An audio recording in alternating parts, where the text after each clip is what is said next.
Well, thanks very much, everyone, for taking your time this afternoon. I appreciate that you've just finished lunch, so I'll try and speak loudly and move around a bit so that you've got to keep awake. So our company is Leading Edge Materials. My name is Blair Way. I'm the CEO, President, and Director of Leading Edge Materials.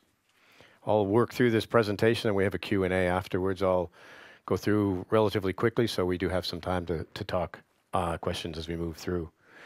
As always, we're a public company, so we have to have a disclaimer. I'll let you read that at your leisure, but this is just about forward-looking statements for a public company. So Leading Edge Materials, we're a Canadian listed TSX venture company, but we also trade on NASDAQ Stockholm First North. We started trading on NASDAQ in January this year. Our company is about critical materials and the drive that we're seeing in the world, and also even more so in Europe, for clean and green energy and storage, transportation, electromobility. So we're targeting this incredible growth market, and we believe our materials are well set for that. We have 100% ownership of some industry-leading assets in Scandinavia and also in Europe. So it's the drivers for our business. It really is about these four topics. Everyone's probably pretty familiar with it. Sustainability. It's about the policies that are coming into play, elimination of diesel and pollution and things like that.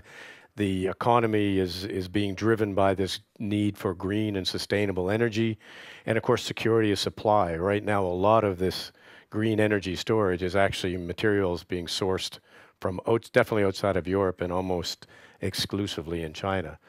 Everyone knows this brand. It's a Porsche. This is really sort of symbolic of the transition that we're seeing. So major automakers are embracing electrification of transportation, and that's driving the demand for these critical materials. So there's three sort of main storage segments. Everyone's familiar with their iPhones and their smartphones they've been carrying around for the last 5 or 10 years. That's continuing to grow. That's a 5% growth, and that's a healthy growth. The stationary storage is also another pretty significant growth area. So that's a way to store green energy for future use rather than only using it at the time that it's available, like on a sunny day or on a windy afternoon, so as to speak. And then mobility. It's the electrification of transportation. We've all seen Teslas wheeling around town, but there's more and more conversion of transportation for people, both in mass transit, for public transit, as well as for trucks and even bikes and even e-bikes here. I see a lot of e-bikes wheeling around Stockholm. So there's a significant growth in the mobility segment, and that's really what we're focused on with our materials. So there's this accelerating demand. We're seeing the uptake of electric vehicles significant, and a number like 40% growth. That was the forecast, but we're seeing more, and the forecast for more growth into 2025 is amazing. And all the major automakers in Europe and the world over are looking at meeting this or providing materials or equipment or vehicles for this increase in demand. So this is a little bit about where those materials fit in your average Tesla driving down the road. So we've used a Tesla because people are familiar with the battery pack that goes in a Tesla. Essentially, you got 540 kilo battery pack. In that battery pack, there's 298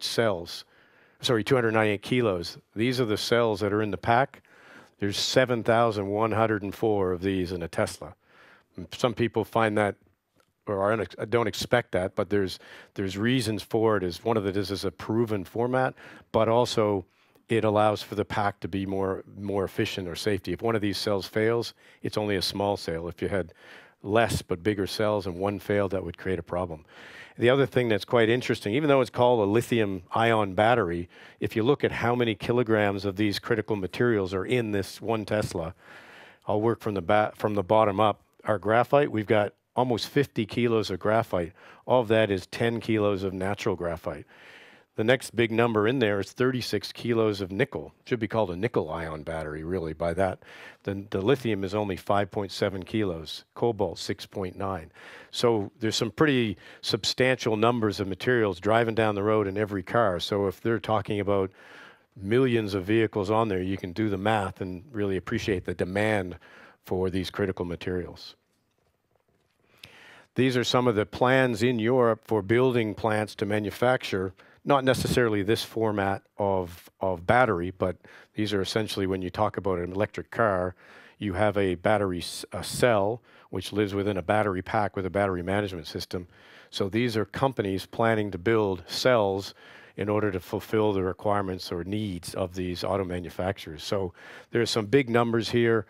The number of yellow dots is staggering. Northvolt is probably a company everyone's familiar with here in this room.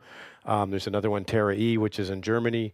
CATL, which is a Chinese firm, is working with BMW, also planning. So there's a lot of planned planned capacity here in Europe by some pretty significant companies, and they're all going to need these materials. So you can see the graph here, which basically takes on. So assuming many of the plants on a previous slide are built, there's quite an incredible increase in demand. The red here is our graphite. We've got lithium, nickel, and cobalt. So focusing more on the graphite, there's an incredible increase from 130-odd thousand tons now to over 1 million. And right now, all those materials are going to be coming from China. This is the EU Battery Alliance. So I'm not going to read all the names in here, but this is a group that's been assembled here in Europe to drive the process of establishing a battery industry in Europe. Right now, the majority of battery cells for automobiles are made in either China, Korea, or Japan, and using Chinese or Korean or Japanese technology. So this group has been assembled right through the supply chain, from the raw materials all the way into recycling, so that the EU and countries in the European Union can be part of this growth and actually sort of wrest back some of the control that currently exists in Asia, because they've been very dominant in the development of the lithium-ion battery packs. So there's some pretty significant moves afoot, and the EU Battery Alliance, of which we are part of it, are a substantial part of the EU growth. Nordic Advantage, I'm sure everyone in this room is familiar with the advantages of working here in Scandinavia. I won't read through all the points here because I'm sensitive to the time that we have here, but it's a fantastic area to be working in. It's got innovation, it's got access to raw materials that people probably don't fully appreciate, and also the technology we need to not just produce a raw material and have someone else value add it. We take it all the way through the value chain, which is very important. So now a little bit about the company itself and some of our assets. The previous was about the market. So this is our portfolio of assets in Europe. So primarily in Scandinavia, but we do have a cobalt property that we've identified in Romania. But Woxna Graphite is our flagship. This is a list of the EU's critical raw materials, which is very similar to the list that's also in the US, but natural graphite sits in there, as does cobalt. So we have a couple of cobalt assets, one in Finland, one in Romania. We have the Woxna Graphite, but we also have lithium, tungsten, and also a rare earth project, which is also here in Sweden, that has huge potential for the electromobility because of the specialty materials that come from that for magnets and electric motors. So not part of the battery supply chain, but an important part of electromobility. So this is just a little short video I have. I can tell you a little bit about the plant as I play some visual entertainment just to keep everybody awake. I hope everyone's still awake after lunch. So this is Woxna Graphite. The audio you're hearing in the background is really just the operation of the plant itself. You can maybe turn it down a little bit if you can. It's just sort of ambiance. I don't want everyone falling asleep to the gentle and relaxing sound of a mill running in the background. It's a thing of beauty, but. So this is really just a picture of the plant. We don't run this plant all the time. We run it on an as-needed basis because we're in the process of working with these future cell manufacturers that are going to be manufacturing battery cells of some form, and we're working with them to produce the materials that they require. In other words, take our graphite from the plant here and we put it through value-adding processes such as spheronizing, which is a shaping process to sort of make it into little balls. And then that will be incorporated into a purification process, which then allows us to give them a material which can produce an electrode, this is the anode, which has a copper foil, which is coated with a graphite slurry. Just for interest's sake, this is the cathode, and this is also an aluminum foil, and this is the lithium slurry, which is lithium, bit of cobalt, and nickel. So this is really what the business is all about, foil coated in black stuff. So this is the plant. This is the very, standard flotation circuit that we have, where we run the material through the plant, and we end up with a nice frothy mix, and the graphite is quite light, so it is basically lifts up. How are we doing for time? So it floats up out of the froth, and then we extract that, and we go through a couple of sessions of that, and we end up with a concentrate somewhere in the order of about 94–95%. So it's a great plant. We acquired the plant. It had run a number of years in the late 90s, and then the Chinese kind of dominated the graphite industry and pushed prices down, so the plant was put into a care and maintenance, and we acquired it in 2011 and went through refurbishment. We did work through some environmental issues and clean a few things up, and then we restarted the plant in 2014. So the plant is basically ready to serve this burgeoning market for critical materials, but we do require a customer like a Northvolt or Terry or someone to be purchasing those materials, because they're manufacturing cells. Right now, as I've mentioned before, even the Tesla cells, the 18650s, which some are built in Nevada, even those cells are really Japanese cells built with Chinese materials, even though it's assembled and put together in Nevada. So this is just in the lab, where we go through a process where we just analyze the materials to see, to confirm purity and things like that. This is the bagging plant. So this is a bulk bagging. So they're one-ton bags. When we look at the specialty materials, when they've been value added, they won't be quite that size. They'll be more 25 or 50 kilo bags. But this is some of our guys up at the plant. So that gives you a feel for the, I'll just probably shut that down.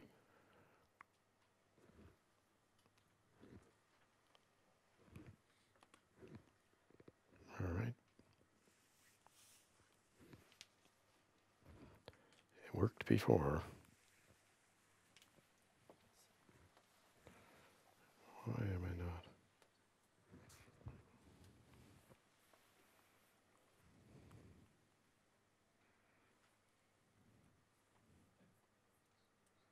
Just back on that one there. Oh, there we go. Sorry, folks. No matter how many times you try it beforehand, technology always manages to keep it interesting. I hope it'll keep everyone awake. So all right, so we've talked about Woxna. So I've pretty much told you this slide while you've been able to watch the video. So we have 7.7 million tons at 9.3%. So that's a pretty high percentage. It's a lot of graphite. At our current license, that's 25 years of life. So the resource is not an issue. Plus, we have other deposits nearby that we haven't proven up. So from a materials point of view, there isn't a limit or a shortage of materials. If indeed there was a demand for greater amounts, we would delineate more, and we could expand our operations. So as far as our Woxna business model, so you've seen our plant. We now have to take that refractory grade flotation material, which is about 95%, and take it through a spheronization and purification process.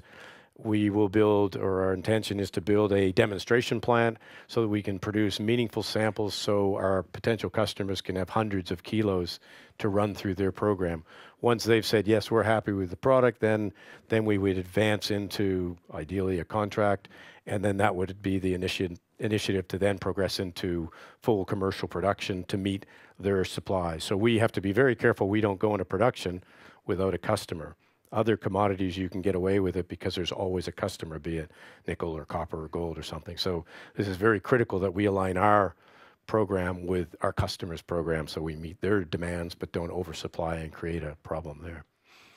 This is just to demonstrate the relationship between the type of graphite that's traditionally been produced from our plant and then the value adding process. So in the past, it was all really a product down around here, which is for the refractory and the steel market. Not particularly valuable material, less than $1,000 a ton. When we go through a value adding process, it actually starts to compete with materials that are produced synthetically in China that are, in some cases, $25,000 a ton.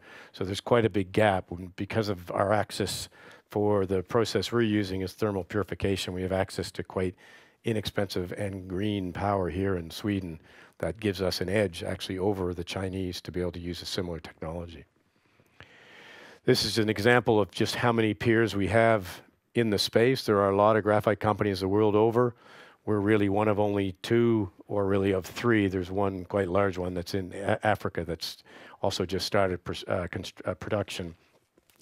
But you can see there's lots of upside for the company to become a producer in this space. This is Norra Kärr. It's a rare earth project, heavy rare earth project. It is a world-class asset. We've taken it through a exploration, discovery, and then into PEA, preliminary economic analysis, and then a pre-feasibility study. So we've been able to identify that this is a valuable asset, but it does require working with a industrial customer in order to recognize the need. Again, this is another product which is exclusively sourced from China at present. So we provide a very viable alternative for these specialty materials in Europe. And this again just shows us where we sit as an asset, as a deposit that's been identified. We're really one of the top 4 in the world. So that's pretty significant for Sweden and very significant also for Europe.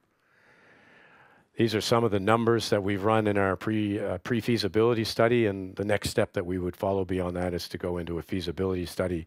And since doing this pre-feasibility study, we have done some optimization, but there's some pretty decent numbers with a capital cost of 378, the NPV at a 10% discount pre-tax of 456 million. So there's some very substantial numbers, and we believe those numbers will be better with some of the optimization we've been doing on the processing.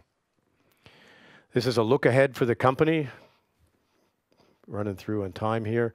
So for Wachsner Graphite, as I've already mentioned, we'll take it through the demonstration plant process, where in here we'll be targeting to be able to produce meaningful samples to share with some of these future or potential customers. Assuming that goes well, which we of course do, is we then have customer engagement qualification process leading to then stepping into commercial production to line up with our customers' demand. Our Romanian project is early stage. We're currently going through historic data collection and some prospecting. As that progresses, we're optimistic that we'll then advance into an exploration permit and some on-ground exploration such as drilling and geophysics. So again, that takes us into the end of 2019. Norra Kärr is community and regulatory engagement, continuing process optimization, and then seeking out a strategic partner to lead us into a feasibility study to target production as well. Bergeby Lithium, which is a project that we've taken from exploration into a modest discovery, and it has a future down the track, but this would be driven by a customer's demand for these materials. A little bit more about the company. We've got just over 89 million shares issued. As I mentioned, we're TSX Venture listed, but we are also trading on the Stockholm Nasdaq First North. Market cap is around $40 million currently. You can see our chart is interesting. Lots of movement, bit of volatility. This is just some of the peers, which were already on the other chart. So yeah, that's the. And this is the team. So this is myself, Mark, and Philip are in the back of the room there watching. So Mark and Mike Hudson are both geologists who have been working in the region for better part of 20 years. So their experience in being able to identifying assets and work through the process. My background is taking the assets into development and operation production. Philip brings a wealth of financial knowledge here in the EU markets that is important for us as we become more and more Swedish and European. Nick de Beer is a seasoned CFO, chartered accountant for many years. So investment highlights. We believe it's a big deal that we can provide such 100% exposure to this high growth and electrification. A lot of companies have it as a sidebar, but this is what we're focused on.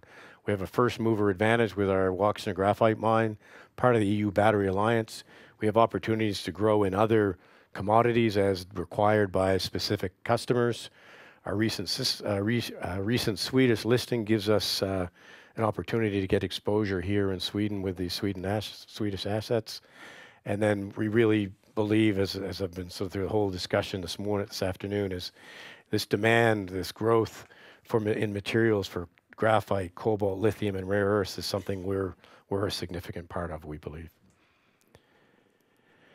So in wrapping up, and I think we'll have a few minutes for Q&A, but so it's really first mover.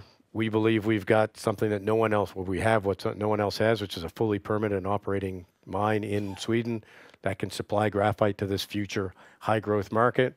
It's clearly European focused, and we have the team to bring it together. So that is our story. Thanks very much for your time.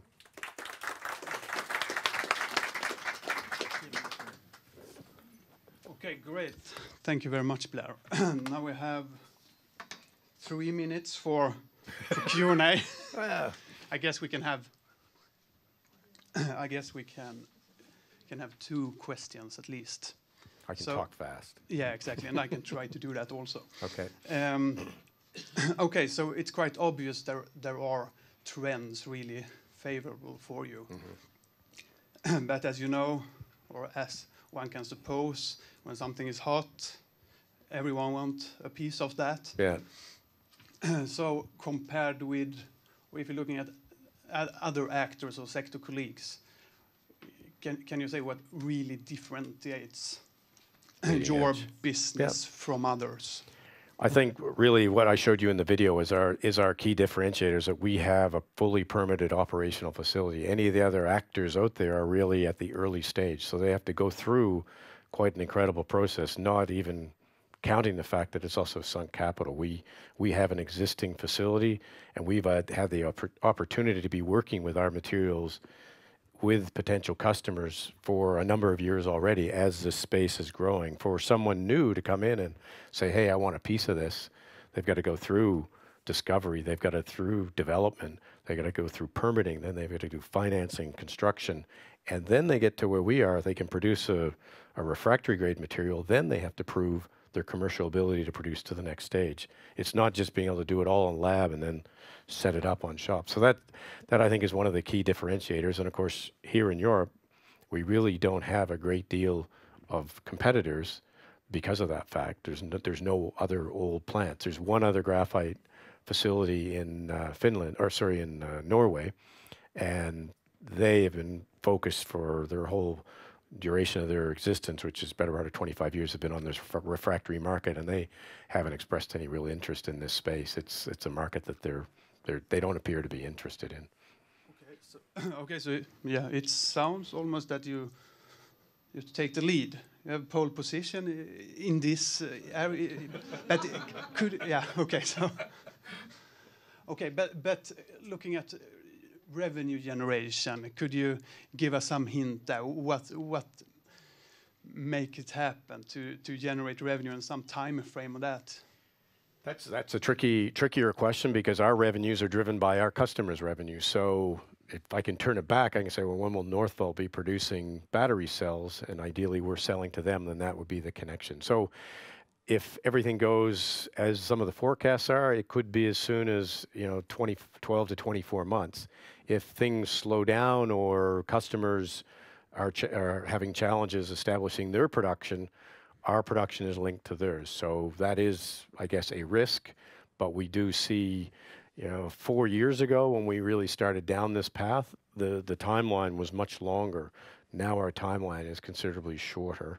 But it really is subject to our battery cell manufacturing. Having said that, we do have an opportunity to look at some early stage revenues, which we would bring from some of the byproducts, rather than when we produce a battery material, there is byproducts of graphite that we can sell to other markets. So we have been looking at that as a starting point for some revenues, but the really significant revenues that we forecast would come from selling into the battery cell manufacturing. Okay. Great. No, it was perfect on time, actually. So we sum it up with that word. Well, thanks very much. Thanks.